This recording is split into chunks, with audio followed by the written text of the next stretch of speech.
Welcome to basic academy. Basic একাডেমিতে আপনাদের সকলকে স্বাগত। আমাদের আজকের ভিডিওর আলোচনার বিষয় verb. Verb is the most important parts of a speech in a sentence. Without verb, a complete sentence is not possible.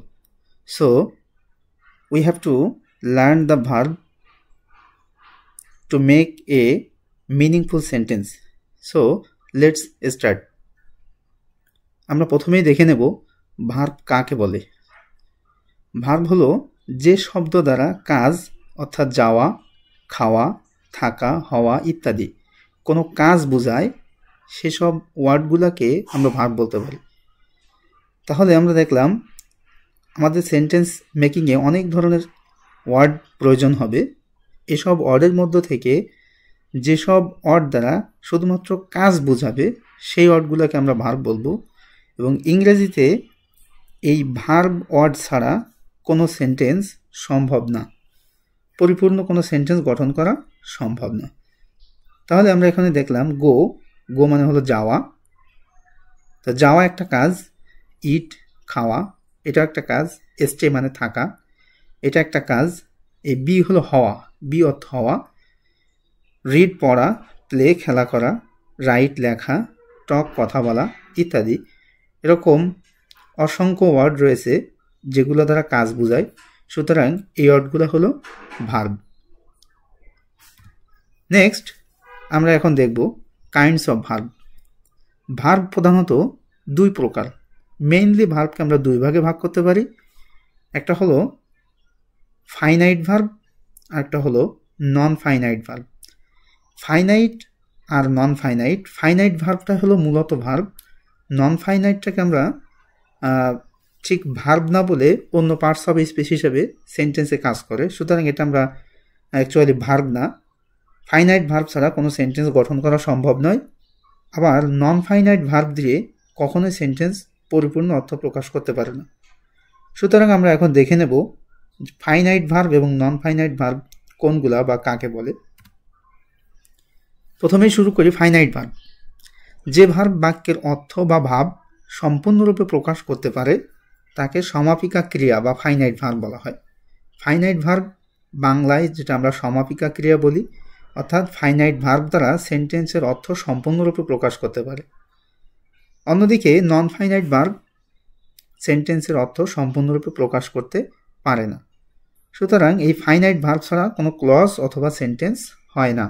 Clause এবং সেন্টেন্স একটু পার্থক্য আছে, এটা আমরা বিস্তারিত পরে অন্য একটা ভিডিওতে দেখব। তাহলে এখন আমরা দেখে নিই যে আই গো টু স্কুল। এখানে বলা হচ্ছে আই গো টু স্কুল, আমি স্কুলে যাই। সুতরাং এই গো দ্বারা এই সেন্টেন্সের অর্থ সম্পূর্ণরূপে প্রকাশ করতে পারে। সুতরাং এই গো এখানে একটা ফাইনাইট ভার্ব।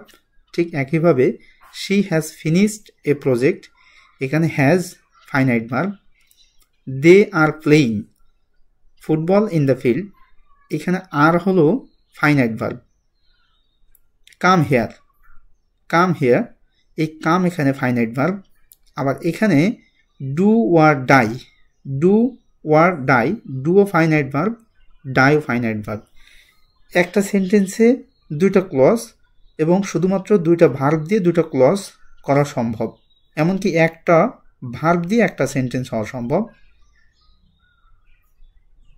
সো নেক্সট আমরা দেখব নন ফাইনাইট ভার্ব।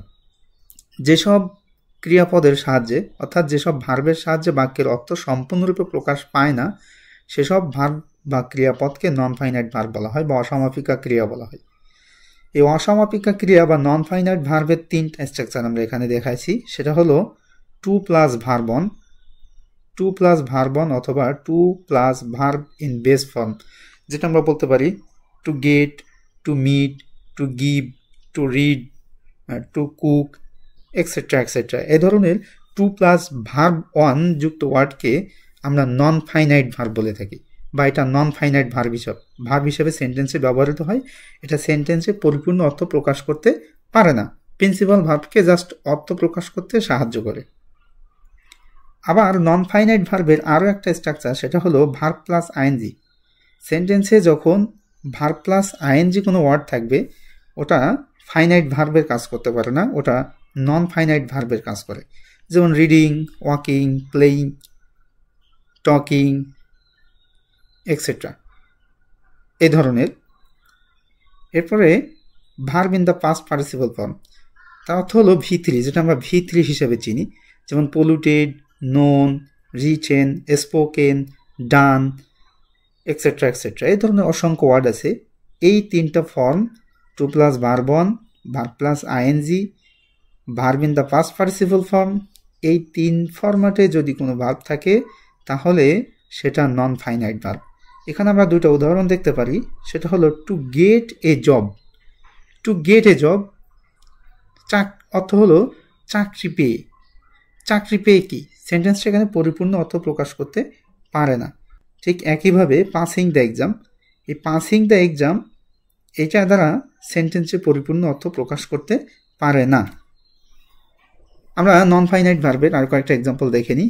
সেটা হলো 1 নম্বর, শি রিডস মোর, সে বেশি বেশি পড়ে, টু পাস দ্য এক্সাম, পরীক্ষায় পাশ করতে। তাহলে আমরা যদি শি রিডস মোর এই অংশটুকু বাদ দিই, দেওয়ার পরে যদি বলা হয় টু পাস দ্য এক্সাম, শুধুমাত্র টু পাস দ্য এক্সামে পরিপূর্ণ একটা সেন্টেন্স গঠন করতে পারে না। এই টু পাস এই অংশটুকু রিডস প্রিন্সিপাল ভার্ব বা ফাইনাইট ভার্বকে অর্থ প্রকাশ করতে সাহায্য করে। সুতরাং এখানে রিডস প্রিন্সিপাল ভার্ব বা ফাইনাইট ভার্ব, আর টু পাস এটা নন ফাইনাইট ভার্ব। একই রকমভাবে walking is a good exercise, এখানে ইজটা হলো ফাইনাইট ভার্ব, ওয়াকিং ওয়াক হলো ভার্ব, এর সাথে আইএনজি যোগ করলাম, এটা নন ফাইনাইট ভার্ব হয়ে গেল। এখানে walking is a good exercise, walking হলো একটা ভার্ব যার সাথে আইএনজি যোগ করা হয়েছে, আইএনজি যোগ করার ফলে এটা নন ফাইনাইট ভার্ব হয়ে গেছে। আর ইজটা হলো এখানে finite verb. Walking is a good exercise. Next, we should not drink polluted water. Polluted water, এখানে শুড মোডাল ভার্ব, ড্রিঙ্ক হলো finite verb principal verb. Polluted water যখন V3 verb in the past participle form কোনো নাউনের পূর্বে বসে তখন সেটা past participle ফর্মের কাজ করে এবং পাস্ট পার্টিসিপল সবসময় অ্যাডজেক্টিভের কাজ করে। সুতরাং এই পলিউটেড ওয়াটার এটা হলো পাস্ট পার্টিসিপল এবং এটা নন ফাইনাইট ভার্বের কাজ করে। Thanks for watching.